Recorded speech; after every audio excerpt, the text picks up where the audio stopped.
This is WSTM TV Channel 3 Syracuse, New York. It's 6 o'clock. 15 to 19 inches of snow. You're watching WSTM-3 Syracuse. Now, TV-3 Action News Nightcast with Don Lark and Jackie Robinson. Good evening, everybody. On this Wednesday, June 22nd, 1998, I'm Don Lark on the Jackie Robinson News. What's up and on? The TV-3 Action News, the 6 p.m. report. On this Thursday, June 22nd, 1998. Top story at 6 is Syracuse Superintendent Thomas Kappa is meeting minimum expectations school board members said in their annual evaluation of his job performances. On a scale of 1 to 4, Kappa earned no higher than 2.5 average in 6 categories and were evaluated by the board as 1 is the lowest score and means performance is less than expected. A 4 indicates the superintendent has gone well beyond expectations. A 2 indications the superintendent met minimum expectation according to the board's overall evaluation. Kappa, whose annual salary and benefits are worth roughly $132,000 a year, will next month hit his 1-year anniversary as a district top administrator. The school board, which hires and fires the superintendent, evaluates him every year. District superintendent spokesman Neil Driscoll said Kappa would have no comment on the evaluation because it is confidential under the terms of his contract. School board president William Simmons said also not comment. I cannot comment on it because it was a confidential document that was leaked. That's some mutual agreement with the superintendent and board members are not allowed to comment on the superintendent's evaluation, just as all the staff in the district has some confidentiality in the evaluation, Simmons said. Typically, a superintendent from the board came up with a joint public statement about the evaluation, but that hasn't happened yet. Simmons said the board plans to meet next week to discuss feeding annual goals for the superintendent. He said, really, the story should be that somebody breached the confidentiality of the board, Simmons said. Kappa's highest average scores came in 2 categories: his relationship with the board and then business and finance.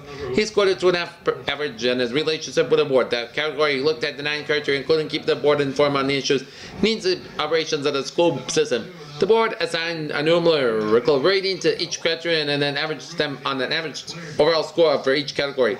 Kappa scored a 2.7 on keeping on the board. Following an emotionally charged meeting with neighbors, Syracuse Parks Commissioner said Wednesday he abandoned his plans to install a gate blocking vehicle traffic to the Thornton Park water tower. At this point, I don't see how we could give up a gate and put up a gate, Otis Jennings said after Wednesday's meeting at Ed Smith Elementary School. Nearly all of the speakers at the meeting opposed to the gate, but implored city officials to do some didn't end legal activity on the water tower, including ongoing problems with people having sex in the open. The city parks department had begun installing a gate this fall, following repeated complaints about sexual activity at the water tower. But Jennings said he will order the gate post torn down and agreed to pursue other options, including cutting down undergrowth concealed in the area where men and women have been having sex and creating a citizens group to patrol the area. I am hoping and praying that we could come up with some viable solutions to take care of some of these problems because these problems are not going to go away, Jennings said. Jennings said he will meet with Mayor Roy Bernardi, Police Chief Tim Foodie, and then Mayor's new and local education aid and an additional $32.6 million for the troubled Department of Children. We shouldn't be surprised to discover legend that a railroad engine once may have vanished in a rattlesnake gulch in the northeast corner of Vandenauer County. Lots of things disappeared in this piece of Syracuse swamp, including Route 298 in Bridgeport. The story is that road makers were laying on a bed of gravel on the top of the old plank road to Nana Lake years ago. They were using railroad cars to haul fill. The crew left the engine sitting there on top of the what had been a prehistoric lake, and so they say in the morning that it was gone. Never found the sucker. The great swamp as it used to be called Clara preserved potential like no other natural feature of Onondaga County. 1930, a writer for the Post Standard said the swamp is usually what be the Everglades or into Florida. Believe it, the 7,000-acre wetland and perimeter beach of ancient Lake Iroquois. Marred by violence. Peter Raymond was on the Olympic rowing team in 1960. I consider the third of the tennisers and plenty of challenge and mystery over the years. Not to mention those darn mosquitoes. Way about giving you trying to drain it. Efforts go back to the 1800s when the first settlers. Far at the glorious monk which may go down at least 30 feet could be tamed for a farm, and the edges of the shop were, but not on the core. 19th century maps showed the 3 islands within the swamps. Going into the Cranes, Holland, Long Island, or South America as it is. machine guns, I mean, they were not messing. There were soldiers everywhere. In 1972 in Munich, a Palestinian group... OCC President Neil Raymond hasn't yet traded his gown for a plaid suit, but the success of his college advertising campaign has been practically shining. It's huge! 2 billboards in there. Greater than some effort. Catchy slogan have boosted enrollment almost 7% in the 3 weeks. They've been up. Waysman said, Underwood County Community College officials saying that first enrollment in jump in 5 years, and they believe the new marketing efforts are responsible. We are business and we're selling our product. So the Waysman who have been busy coming slow. Consider calling for the next brand of billboards, which will be placed at Saskatchewan, Central New York. Waysman, who has written jokes and clips of comedians as a sideline business, said the billboards would be focused on comparing OCC's tuition and education of famous four-year schools. One on Interstate 69 near Taylor Avenue in says Harvard education $52,548 off. OCC were to start Avenue on Interstate 81 North says RT without tip $26,922 off. OCC were to start. The two cents went up on January 1st at a cost of about $19,600 for 2 months. All the registration in OCC ended last week where the spring semester we're getting dozens of people coming in every day went to sign up for the classes, and it was because of the billboard, said Tricia Torrey, an OCC Director of Communications. Rosman said comparing to the first 2 years of the community college to the first 2 years of the prestigious university is fair. We can offer some guarantees they can't know how grant students teach the classes some all class size and lower cost. Graceman said the bottom line in the first 2 years we are good at any school in the country period. We took the tuitions and institutions, we did the math. At the intersection of Green Street and Route 140. Raisman said more than 50% of OCC grads transferred to four-year schools after graduation, twice the national average of 23%. Here's some of our billboard slogans bonus can expect to see in months ahead. Our Georgetown degree saving $50,000 without the Hoya Poliara. Equal to Stanford the first 2 years to just no palm trees and we cost a lot less. First apples and oranges start at OCC, then transfer to SU. This is spring enrollment at Honor Community College has increased its first time at least 5 years. The spring's enrollment is 1.3% higher than last spring. And speaking of SU, Syracuse University students should expect another tuition hike next year of nearly $900 a year. The University Senate Finance Committee on Budget and Fiscal Affairs recommends 5% increase in undergraduate and graduate tuition and 3.5% increase in board starting this fall. Fees rose by roughly the same amount for the current academic year. I don't think we're getting enough for what we pay for as it is, said Audra Burke, a junior major in political science. He said he believes some of the students have protested a hike. For Brubach, Chancellor Kenneth Shaw, the increase will mean undergraduate tuition will climb from $17,550 to $18,440 a year, and graduate tuition will go from $529 and $555 a credit hour. My parents are going to be very shocked, said Sherry Horner, first-year student from Edison, New Jersey. Law school students will not be spared. This year's tuition will increase from $20,640 to $21,860. The total budget is projected at $537 million, up from $515 million in the 97-98 fiscal year. The plan also calls for a 3.5% increase in the university's salary budget. That is projected to cover pay hikes for executives, faculty, academic and administrators, graduate assistants, and clerical and technical staff. These increases will range from 2.5% to 6.5%, a tuition increase of nearly $1,000 a year. It may not seem like much to some people, but really is it a lot, said Sam Hall, a freshman, first-year student from Kilton, Vermont. You can hear what so many expenses really adds up. More loans, that's what it means for me, said Rio, first-year student from Syracuse. We never heard about it. That I better start talking to all the classes. I can just make sure I get my money's worth. New at 6 tonight, a special aid placed on leave. The racing photos are racing. A federal judge has approved the $308 million plan to stop Onondaga County sewage from Fallon, Onondaga Lake. Onondaga County Executive Nicholas Pirro said Wednesday. The judge's approval was the final hurdle in the 9-year legal battle over the lake cleanup. The county agreed to September to a 15-year schedule of improvements to solve the sewer pollution problem, settling a lawsuit filed by Atlantic States Legal Foundation, as Syracuse Environmental Group said. Two scientists submitted reports to U.S. District Judge Thomas J. McAvoy, urging him to reject the agreement because they said it would make it lake compliant with federal clean water standards. Pierce said it was clear that the judge agreed that the plan will result in a clean, non-Onondaga lake that meets federal standards. The Syracuse chapter of the NAACP collected more than 400 signatures over the Martin Luther King Jr. holiday weekend for its Justice for Johnny petition drive, according to its organizer Donna Reese. The NAACP will launch its petition drive to press federal civil rights charges against all the suburban Pittsburgh officers involved in the October 12, 1995 fight that ended with the death of Syracuse native Johnny B. Gamage. The petition drive is one of the several stops that the Syracuse NAACP is using to pursue a federal case. NAACP will hold a rally at 5:30 p.m. at the South Presbyterian Church on February 12th to raise support for the February 20th Justice Caravan bus trip to Washington, D.C. Reset. For more information, call Reset 422-0933. Ammunition and a bulletproof vest were stolen from a marked police call last month when it was at a Syracuse steel shop undergoing mechanical work. A manager at the dealer told detectives that the car apparently was left outside and locked for the part of the 4 days it was at the dealership. Mr. On a bulletproof vest designed to stop rounds at close range and 2 gun clips, each containing 8 .45 caliber hollow point rounds. Also missing a pair of binoculars. The theft was discovered in December 8 when Detective Nick Festley and Gary Cole went to Sam Dolly Dodge 1004 West Genesee Street to retrieve Vestinelli's bulletproof vest. And the latest styles at huge savings. Looking for a long 2 firefighters suffered minor damage injuries Wednesday while fighting a blaze that broke out about 8 a.m. and heavily damaged the house on Syracuse south side. 4 adults and 3 young children were in the home at 123 Borden Avenue and West Borden Avenue, but all escaped without injury, fire officials said. A carelessly discarded electric heater caused the blaze, fire investigator John Rose said. When the children threw it on a pile of clothes in the closet, Rose said. Firefighters Tim O'Brien and Charlie Boynton suffered minor burns in the neck and face. Rose said they were treated at University Hospital release. The DeWitt Town Board will meet at 9 a.m. Saturday to appoint an interim town attorney. Donald Greenwood, who has been at town attorney since 1992, was asked this month by Supervisor Kerry Lee Dallas to resign. Greenwood has been agreed to stay on through February 2nd.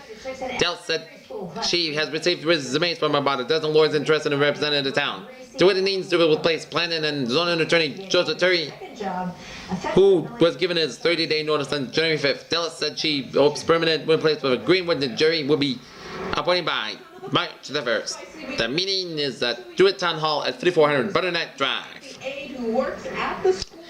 Washington facing the most serious charge ever leveled against him. President Clinton on Wednesday denied that he had an affair with a 21-year-old White House intern asked her to lie about it under oath. I think she's... There was an improper relationship about it and asked me to lie, Clinton told National Public Radio. He also said he was furious with the charges but would fully cooperate with any investigation. His multi-media events included interviews with the PBS and Capitol Hill newspaper roll call. That relationship was not sexual, but he told the newspaper. While the Red House reeled under this allegation, sources confirmed that independent counsel Kenneth Starr, already investigating Clinton for the Whitewater Fund transactions, received permission from the 3-judge panel to investigate whether Clinton had an affair with Monica Lewinsky on 24 when she was. That's on her own time. That's her business. And an unpaid intern in the White House on 1985. Starr will concentrate, however, on whether Clinton and his longtime friend Vernon E. Jordan Jr. urged Lewinsky to lie about the relationship lawyers and for Paul Jones, who was suing Clinton for sexual harassment. Jordan recently helped Lewinsky get a job at the New York firm of McAndrews and Forbes, which is affiliated with the Revlon, where Jordan was on the board. Jones' lawyers have seeking to discover if Clinton has exhibited a pattern of behavior over the years of making sexual advances to women, especially those who work with him. Asked about the allegations about giving a speech in Baltimore, First Lady Hillary Clinton said, "Certainly, I believe they're false, absolutely." While the president has been accused of having had affairs to the past admitted in 1992 having caused pain in his marriage, this is the first time that Clinton has been accused of extramarital relations while president. More seriously, however, if Clinton is found to have urged Lewinsky to be, he could face prosecution for born in perjury and obstruction of justice, which could trigger a constitutional crisis and potentially lead as an impeachment. Washington Post reported on Wednesday that Linda Tripp, Lewinsky's friend and a former White House aide, made at least 10 audio tapes of conversations with Lewinsky, in which Lewinsky provides graphic details of an 18-month affair with Clinton, and Lewinsky also allegedly states that Clinton and Jordan urged her to be lied to Paul Jones' lawyers. Newsweek reported late Wednesday that having listened to now 9-minute tape, there was no clear evidence that the record and that Jordan and Clinton had asked Lewinsky to perjure herself. Lewinsky signed a sworn statement that last week that she had never had a sexual relationship with Clinton. Her attorney, William Ginsburg, noted too, reported that she signed the statement before the agreement and repented her. "I can tell you what's true and what's not true," she told reporters. She signed an declaration and stands on it at the time. Havana, Pope John Paul II and Fidel Castro won in no time and wasted no time making their positions clear as a pontiff. Greeted by vast crowds of cheering him singing Cubans began a 5-day journey to strengthen his long-beleaguered church in Cuba. The Pope called for greater openness in Cuba and took a slap in the United States and economic embargo. Castro elected his own social concerns to those of the Pope and his Cubans would die 1,000 times forever than forsake its socialist revolution. Thousands of journalists have gathered for a confrontation between an anti-communist Pope and the communist leader, brought both men and other broader concerns that made the upon of his stroke visit possible and created a display of religious exuberance not seen here since 1959. The Cuban people today feel the happiest than anyone in the world, said 50-year-old Margaret of which one people, mostly children, and much from Volunteer with AmeriCorps, Amherst native John 2 old Havana churches more than 20 blocks to walk to reach the papal route, stressing his mission of spreading moral valor. at times Used in which the land where the church of message was long meaning where abortion and divorce are common. The Pope today celebrated the value of the families during the mass at the west central city of Santa Clara. During a welcoming ceremony at Havana Airport on Wednesday, he trade union leaders each in his 70s gave him a hint of topics that they will discuss tonight during the meeting in Havana. The pontiff called both the greater openness in Cuba and directly criticized the 3 decades old U.S. embargo in the Caribbean nation made Cuba with all its magnificent potential open itself to the world, and maybe the world open itself to the Cuba, he declared. He firmly endorsed what he called the legitimate desires of the Roman Catholic Church in Cuba to express with more people freedom to spread the gospel under the communist government that restricted its rights to religious believers during the 3 decades that they officially feast and then ended. After less than 2 years at inner-city weightlifting, Joe is now certified. Defense and prosecution agree Kaczynski has the right to represent himself in the Unabomber trial. Actor Jack Lord from Hawaii 5-0 dies. Opening statement delivered in Oprah Winfrey's global case, and all marketed to suicide cards. Jumbo Sports, formerly known as Syracuse Sports, will close, eliminating 17 jobs. The president of Syracuse, China, has retired. Many repair shops won't install on-off switch for airbags. City abandons its plan to broadcast the vehicle to the Thornton Park water tower area. Bike looking up for a taste of the tropics. If you got those winter blues. Recipes for super snacks for the Super Bowl. Pick up the Poultry Bible to find out everything you ever needed to know about Fowls food. Music writer Mark Blessick says Aerosmith found just the right combination of old and new at the Wednesday night show.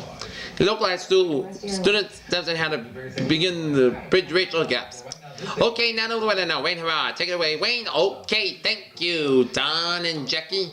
Right now, our current conditions at Syracuse Airport at We had this ocean enhancement 6 p.m. on this January the 22nd, 1998. We have a temperature of 24 degrees with a dew point of about 16 degrees. Now it's 12 degrees, the dew point, wind chill about 16, the humidity 60%. Barometer 3.43 inches, visibly about 10 miles per winds east north, is about 7 condition overcast skies.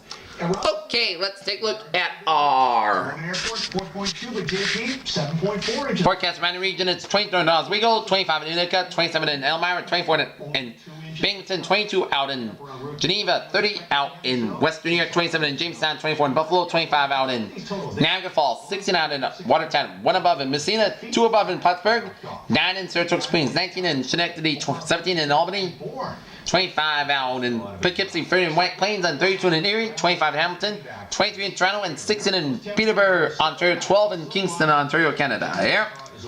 Alright, let's take a look at our Temperatures below average. Right now, 16 degrees. map situation from now until tomorrow. A lot of showers and storms from northern Florida down through the Georgia and Carolina coastline, and rain showers extending from Virginia stretching down the Midland region and down to western New York, and snow showers in northern New York and northern Just a little bit of a break. from upstate New York down to Vermont and New Hampshire, western Maine, and southern Quebec. And a big blob of snow showers from much of the Great Lakes and stretching down from eastern Minnesota down to Iowa. A lot of snow showers from northwestern Missouri, stretching out from Nebraska down for western South Dakota, down for eastern parts of Montana. And rain showers in western Oregon and Washington, while snow showers in western Montana, down for northern Idaho, down for western Wyoming. Sunny skies for much of the southwest, partly skies for Texas, and partly skies in North Dakota, and cloudy skies for much of the northwest, between the Tracking this way. It's cold front, which is in western Washington, Oregon, and the warm front, which is in Idaho, and in here, and we may see high pressure center in northern Utah and southern Mississippi, and a stationary front from southern Wyoming down to Colorado, down from Kansas, and warm front down from Missouri down to Arkansas, causing all the snow showers in the Missouri Valley. And a cold front from Gulf of Mexico, stretching down for the snow showers. Georgia, South Carolina, close on warm front from North Carolina, stretching down for Virginia, down for Pennsylvania, and down to Ohio, and warm front from North Carolina off to sea. Here. This is going to be on. Okay, let's take a look at our 7-day forecast. It goes like this for tonight.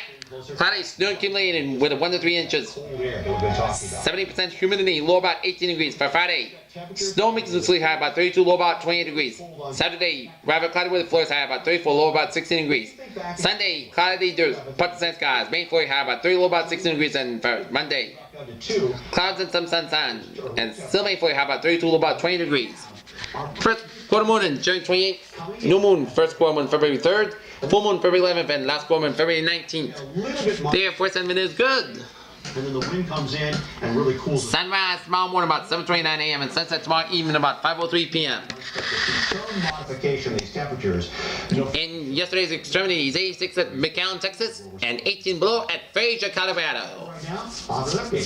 And sunny for much of the midsection of the country down through the Pacific Northwest and stretching out in the midsection of the country, and cloudy skies from much of the eastern seaboard and much of the Great Lakes and much of the Pacific Northwest. And that's going to be it for the weather now. It's on the sports now. Here now is at the Benigi in South Bend, Indiana. Here, Levigus Williamson grabbed the rebound and found himself alone 5 feet from the basket. He flicked the shot and fell into the basket and wasn't anything fancy, just one of those many Notre Dame baskets in the final Irish 88-63 victory over the Syracuse University. But these 2 points served as a culmination point. Far remarkable comeback as Williamson's backswing concluded a 6-2-3-1 run by the final Irish. His basket gave Notre Dame's 6-2-42 lead with only 30 minutes left. His basket allowed a few million basketball fans to click off the ESPN broadcast and go to bed. George men sprinted this game with a 15-2 record with a nation's number 15 ranking. This trip to Northern Indiana began with great promise. 3 minutes in the game, Marius Jennings wound up with a 3-point shot. The entire SU bench was standing in it. He released his shot was switched and SU reserves were hopping in the air. Orange men led 11-0. Right. Enter Keith Friel, Notre Dame sophomore guard. The Orange men were playing the zone defense that is off the Smurf teams this season. Zone, however, Bo's vulnerable attack with its long-range shooters. Friel attacked and an 11-minute shooters play that very and it really unbelievable. Friel dropped 5 3-pointers there, grabbed a 3-1-21 lead. And again, Friel found himself alone. We left it open, as you coach Jim Adams said after that game, and you can't do that. No, you can't. Structural damage, and he will not require. In South Bend, Indiana, Keith Friel stood on the center court holding on one of the 3 cards that was distributed Notre Dame fans before Wednesday night's game against Syracuse. He needed 7 more. Friel scored a career high, 30 points included in Notre Dame's record. 8 3-pointers lead the Friday night show at 83-63 victory over the 15th-ranked Syracuse in front of 9,949 fans. Most of them waving 3 cards whenever Friel hit again from long range. So how's that working out now? Mike Dowling has an update. I hit my couple of shots and was feeling good. Friel said the guys were getting me to the ball and I was able to make some shots. Friel's sophomore is leading the Big East in 3-point shooting, and Peter was averaging just 7.1 points per game per right of Wednesday's game. He scored 10 in the first half, making it 6 and 7 from the 3-point range. Friel's high game before Wednesday was 16-point game against Sam Houston State earlier this season. We knew about a good shooter and a good guy we had to be concerned about, said SU coach Jim Boyham. Friel just made everything he did the opposite of the key. He didn't do a good job of finding them. We didn't just well. Syracuse, which lost for the second time in the last 3 yards, failed at 15-3 overall and 5-2 in the Big East. SU's next game is number 8 Connecticut Saturday at Curry Dome. Notre Dame improved to 10-6 for the season and even its conference record at 4-4. The win was Notre Dame's second over a nationally ranked opponent in the last 7 week. So who would have ever thought that such huge high school rivals would turn out to be such good teammates and good friends? Off the court. No, we do. We love Tomorrow night, the Syracuse is going to be at the War Memorial taking on the Hershey Bears. Syracuse University assistant football coach Ed Ordrin is leaving the coach the defense line in Southern California. An official announcement from the new USC head coach Paul Hackett is expected the next week. Ordrin is beginning his job today. Ordrin told his players that he was leaving during a brief meeting Tuesday. He interviewed for the position Friday. Hackett extended an offer on Monday. I'm excited. We'll pick Wednesday night for an early morning flight to Los Angeles today. I'm leaving. That's two of the best we've ever seen. Which is sad, but excited about my new job. I think it's an opportunity to go coach a great school with tradition USC. Our goal there is to go to the World's Bowl and win a national championship. Syracuse head coach Paul Pasqualani was on the road recruiting and could not be reached for comment. Ordrin coached 3 seasons at Syracuse and was known for his aggressive, frenetic style with a loud, gravelly voice spiced with occasional shots. Starting defense tackle Derek Coley said was happy for Ordrin but disappointed for the team. I wouldn't want to finish my career under him. It's hard not to get too attached. It's going to be hard for them to find a guy that's good as better. Then Coach Ordrin. Ordrin have coached 8 All-Americans, including Cortez Kennedy, Russell, Maryland, and Warren Steps for 5 years as Miami assistant.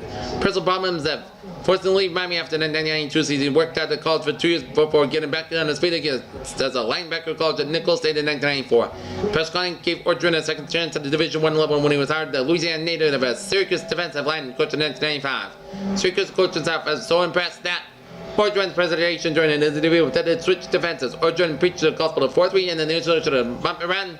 Captain of quarterback said his aggressive style of defense at Ordrin first station during his years at the assistant Miami. It's been Syracuse defense choice since the rival. I felt coming in here and then defense and a little bit more aggressiveness and a little bit more emotion and play a little bit more reckless abandon. Oregon said, I think we are coming to it not all the way, but sometimes we play pretty hard. It's still making progress. I think in the next couple of years it's going to explode. Interiors knows this. Their design associates are trained to help you with fabrics, finishes, and room layouts to match your style and your budget. Patrick Rafter hangs on to heated victory over. Will be as relaxing as the furniture you choose. Todd Martin, a former top 3 player, was sidelined by injury for most of 1997 in the Melbourne, Australian Open. Here. Furniture, the more you'll love Boston Interiors. It may be years before there is another hole-in-one club at the St. Anne's Golf Club in northeastern England. That's because the 4 golfers within hours of each other while they were playing for a 4-ball competition got the aces last weekend, sending club members to the record books and friends to pour their drinks. First, Andrew Morrison got his 188-yard 10th hole and treated members with whiskey. Shortly after that, Ryan Anderson cut out one on the 162-yard hole and never ran drinks. Then Colin Bassman and former club president John Whaley walked in and reported that he had holes in 1 and number 4. I was shocked to get a hole-in-one, Bassler said, but a little astounded to find out others had done it, and its gun game counted. It was the first hole-in-one for each of the 4. Running back Kenan Walker of Hoboken, New Jersey High School made it official Wednesday when he decided to play football next season for Syracuse University. A 5'9", 190-pound Walker earned in his first team almost 6 bonuses as a senior over the last 2 seasons. Walker rushed 3,360 yards and scored 42 touchdowns. He selected Syracuse offers from Michigan State and Wisconsin. It's a great school. I know I'll get a chance to showcase my talents. It was a tough decision. I like the education I'll receive there. My family will get a chance to see me play. They're getting a special player and a special person. He's a quality student and a player. The children in the greater Wichita, Kansas Youth Football League can afford some new equipment and new uniforms thanks to the program's most distinguished graduate, Barry Sanders, who rushed for 2,053 yards this season, was a landslide winner in the NFL Player of the Year. To honor that, creates a $30,000 to $530,000 donation of $30,000 to the winner's favorite charity. Sanders was proud to give something back to the young football players in Wichita. This makes me very happy. That's where I played when I was very young. He said Wednesday the Youth League already had a dedicated field to him for his support of the program. The Detroit Lions star received 81% of the votes in a poll of more than 200 sport writers broadcast that has winning margin in the 9-year history of the award. Boston's most watched local news, WCBB News. Dallas Cowboys owner Jerry Jones is meeting with former San Francisco 49er coach George Seifert today to discuss the team's vacant head coach position according to a published report. According to the source that didn't name, the Dallas Morning News reported today that Jones and Seifert would be joined by Larry Leckwell, the team's former college scouting director. Jones declined to comment on the report that he said won't hire anyone to replace Barry Switzer until after the Super Bowl. New England wins big during the Autofair Honda Plymouth Super Sale.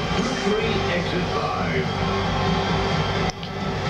In national briefs and sports, Jamie Richardson is no longer Florida Gator. Report the Oakland Raiders will get the head coaching jobs of John Gruden, the former Philadelphia Eagles offensive coordinator, with a coaching vacancy in San Francisco on Wednesday. In Hartford, Connecticut reserve forward Rick Cyber was arrested on drunken driving charges early Wednesday. After crashing his car in the highway barrier, he was immediately suspended from the team. A day earlier, X-rays showed starting power forward Kevin Freeman had a broken right wrist. Pine Prairie, Louisiana, Leslie Guttett went on high school basketball winning his coach's died Wednesday at 82 after a long illness. In 30 years of coaching, the Gunner was 1,026 353 winning percentage of 74%. Des Moines, Iowa, the Des Moines Dragons will not appeal, suspending the leading scorer and rebounder who replaced the referee in Stringhold during the game last weekend. Alex English, commissioner of the International Basketball Association, Wednesday suspended Russell Ellis for the remainder of the season.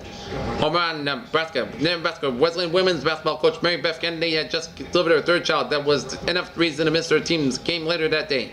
At 2:35 a.m., January 7th, Kennedy gave birth to the 8-pound, 11-ounce Jarrett John, 17 hours. Later at 7:03 p.m., she was leading the Warriors in a 79-64 loss to rival Midland Lutheran. Kennedy missed a game against Midland 3 years ago for the birth of the first child. She said she determined not miss another. Larry Gilbert, a 3-time winner on the Senior PGA Tour, who was diagnosed with inoperable lung cancer in September, died at Smith Hospital in Lexington, Kentucky. He was 55 years old. Gilbert, who won the Senior Players Championship in July, was diagnosed September 2nd during a routine physical. West Palm Beach, Florida. McMillan and Petters shot 567 to show the first round lead in the Office Depot. Cal Jefferson and Alicia Delsweller struck back, and defending champion Kaylee Roberts coming off at victory Sunday in a half-stop inaugural shot at 72 in Legends course. And that's me for the TV-3 Action News. The 6 p.m. award on this January 22nd, 1997. Done local side Jackie Robinson and Wayne Noah, and happy meetings later. Good evening. Coming next on Channel 3 will be the NBC Nightly News with Tom Brokaw.